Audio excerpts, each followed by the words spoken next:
Detective Tallis. Detective Tallis? I'm Joni Wells. That's nice. We met before? No, Ed Stewart passed your file along to me. What? Apologize for my office. They tell me they're going to redecorate any decade now. How long you been doing this? How long you been a Crown attorney? 2 years. And before that? Law school. I want to see Stewart. Now. He's in court. I'll come back. Good luck. What's that supposed to mean? You're a senior assistant Crown who wants to get ahead down at 720 Bay. Rule 1 is, don't go near a case you might lose. You calling this a loser? How long have you been doing this, Detective?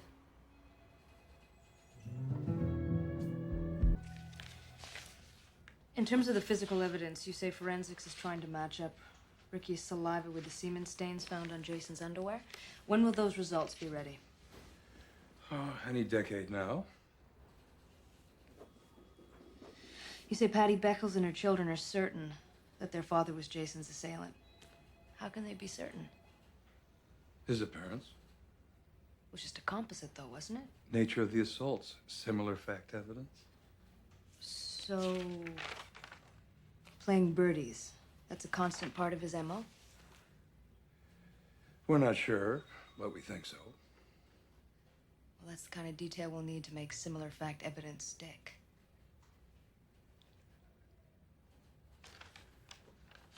What about the kids?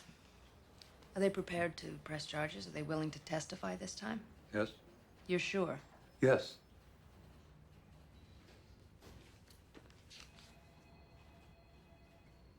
Okay, we're almost done.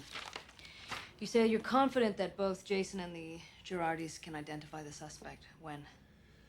Whenever we can get this joker out in public. He never leaves his goddamn house.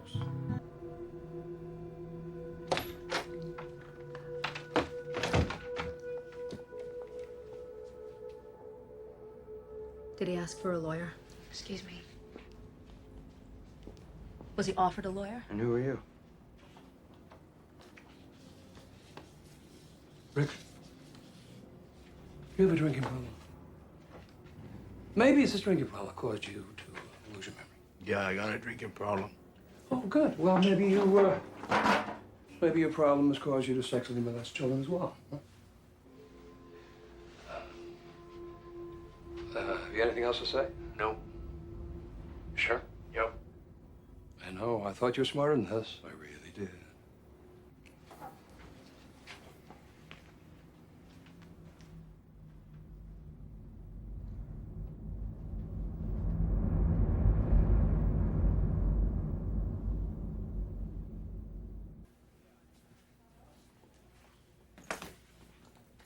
Is this your idea of keeping me up to date? We called you. Sure you did. After you made the arrest. With all due respect, you don't give me my RPGs. Nobody gives me my RPGs. Statement. Unsigned, correct?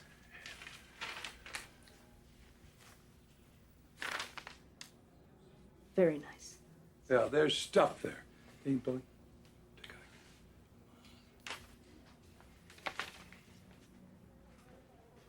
So, are you going to charge him? There's no goddamn way I'm releasing him, not after what I saw today. I should warn you that assuming we get past the show cause, I may have to pull these charges later on. Why the hell would you do a stupid thing like that? No confession. What? No conviction. No evidence. Oh, unless those semen samples matched up.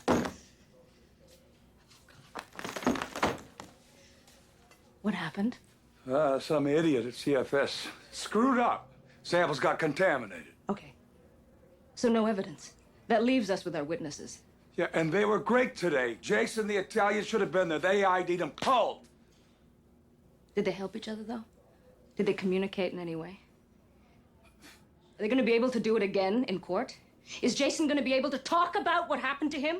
Are Ricky's other kids going to be willing to come forward this time? Look, he's got to be taken off the street. The kids are at risk. I saw it today with my own eyes. There's no goddamn way I'm releasing him. All I'm saying is, and you know this better than I do, is that if you lay a set of charges that I eventually have to pull, there's a good chance we will never get to charge him again. I would hate to see Ricky Widmer beat this thing without ever having to set foot in a court of law.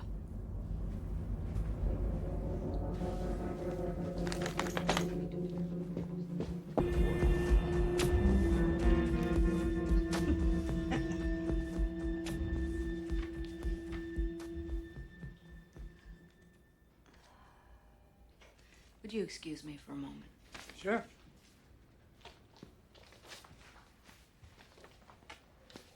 Had a call from Ron Hulse of the Gainesboro PD. He said Denise Spears walked in their station house this morning and laid a complaint against Ricky Whitmer for sexually assaulting their daughter.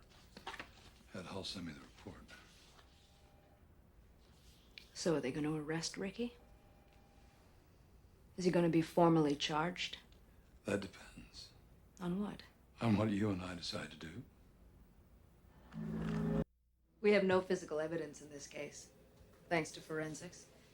If we're going to win it, we're going to win it on the basis of similar fact evidence. That means that all of the witnesses and victims have to cooperate. The Girardis, Madeline and Jason, Patty Beckles and her kids. Marianne and Denise will probably side with Ricky, but you never know. Whatever they do, I'd like us to try and keep track of them, and by extension, Ricky throughout the proceedings. Any questions? Yeah. While we're doing all this, what are you doing? Quinn. I'm going to be here every night till midnight for the next 6 weeks, trying to make sense of whatever it is you bring me. Trying to make sure that all the hard work you've done for the past year doesn't go to waste.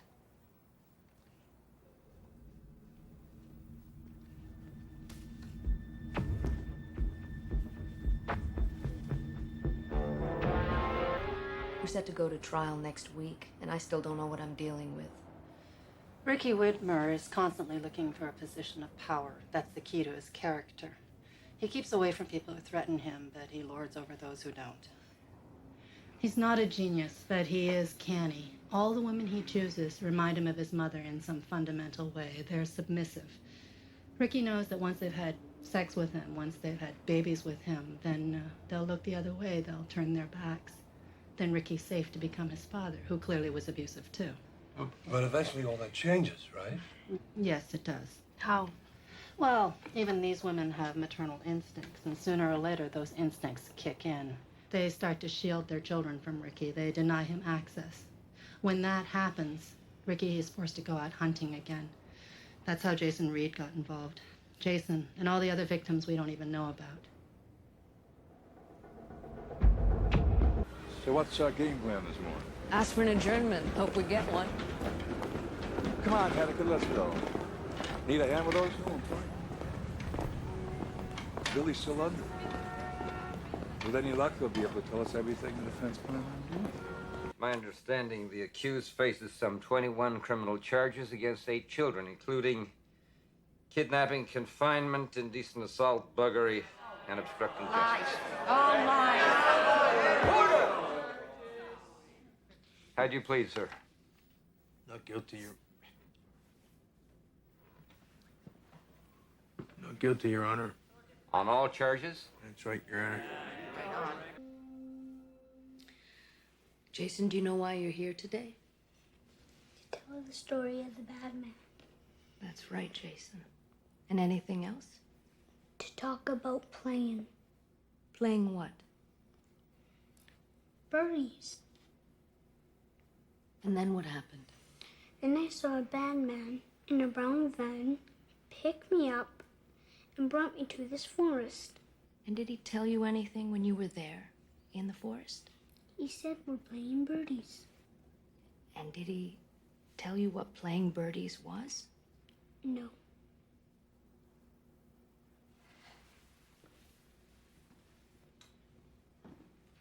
Now that he's finished testifying, Your Honor, I would like to try an in-court identification. I would like to ask if you have any problem with the procedure whereby we would bring in some people from the public to sit in the body of the court. Well, let's proceed. Are you sure about this?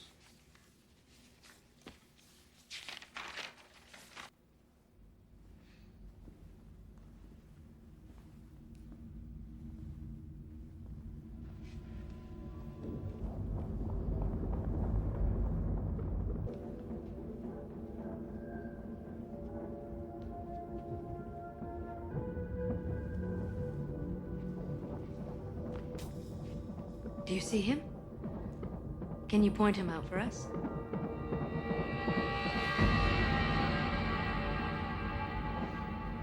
Step forward, please.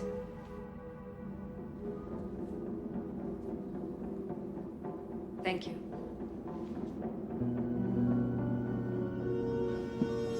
Okay. You're finished now, Jason.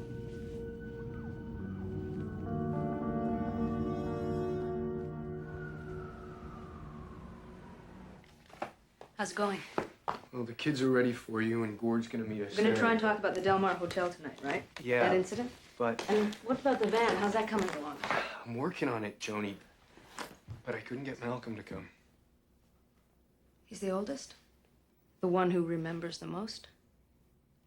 Yeah. Great. That's just great. Your father thinks this trial is a joke. He thinks he'll walk away. I think he's wrong. Well, me and Earl and Neil and Corey, we've been talking a little bit. And we just can't see what's so different about this time. That little boy's what's different. You don't know him. He doesn't know you. Now, I'm not allowed to tell you what he said today in court. But if what you say matches what that little boy said, if the details match, your father's going to be in prison for a long time. So can we start with the Del Mar Hotel?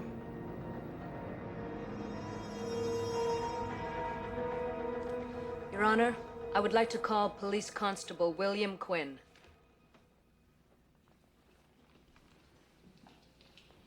Constable Quinn, how would you describe the nature of your relationship with Mr. Widmer? Pretty good. As far as I could see, I was his only male companion. Did you know his wives? Yes, I did. Did you know Mary Ann McGinnis? Yes? Did you have any conversations with Mary Ann that might pertain to this trial? Yeah, it was on January 8th of this year at 11 Regent Street, apartment 102. Can you tell me what she told you on that day? Well, she showed me a clipping from the Toronto Sun, and then she advised me that she was going to testify that she was out of town with Ricky Widmer on that Easter weekend. You said you knew his wives. Did you also know Denise Spears? Yes, I did. Did you have any conversations with Denise that might pertain to this trial? Yes, I did. On May the 5th, also this year, in the coffee shop right in this building here. Did not! Order, please. Can you tell me what she told you on that day? She advised me that she intended to testify that she was with Richard Widmer on that same Easter weekend. And was that the truth? No.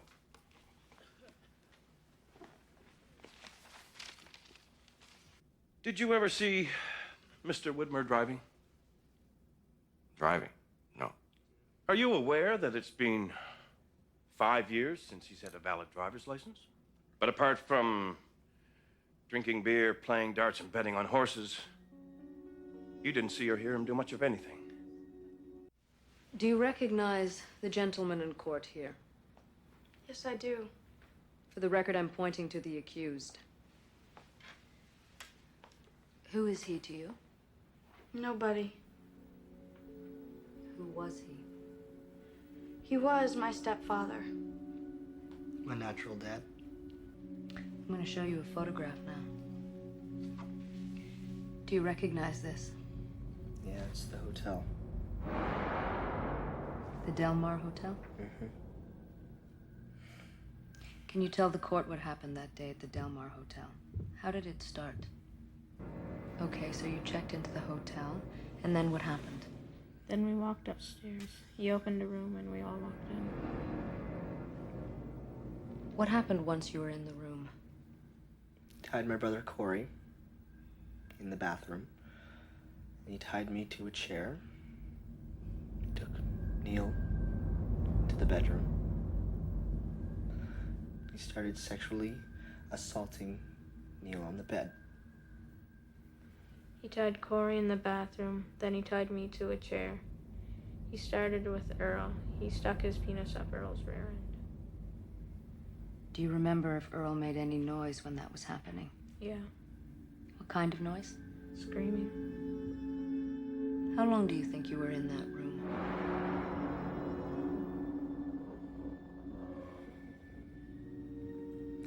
About 7 hours.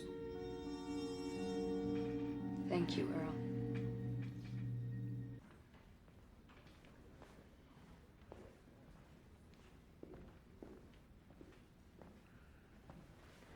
Mr. Crowder, I understand you've been somewhat reluctant to come testify, to get involved in this. Yes, I have. The gentleman seated before the court, did he ever live with you? Yes. Do you remember when that was? Not the exact details, but I'll never forget. And trust me, you're going behind bars. But if I get my chance, I'm going to follow you there. Mr. Crowder. Just play those games with me. Mr. Crowder, you're going to have to cool down. You're doing yourself no good. What kind of games? We used to call it playing birdies. Can you describe that for us? What is playing birdies? Malcolm? He'd just want you to be quiet. He'd go, listen. Can you hear him? Can you hear the birdies? He used to say he had birdies in his pants. That's all I wanted to ask you. I thank you for coming down. No problem.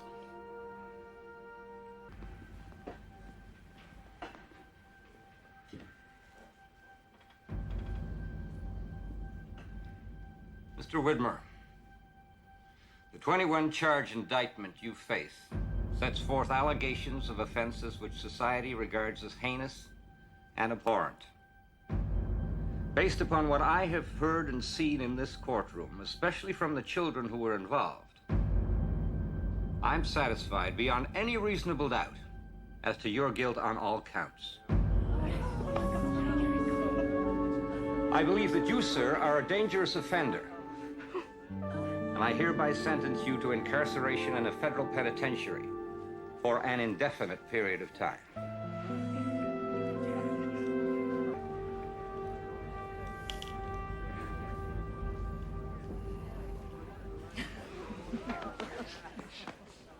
Know where you live? I'm gonna hunt you down.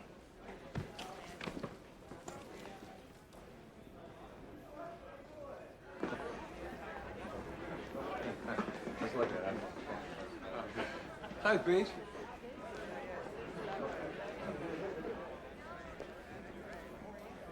Good work, Cord. Nice. Good team.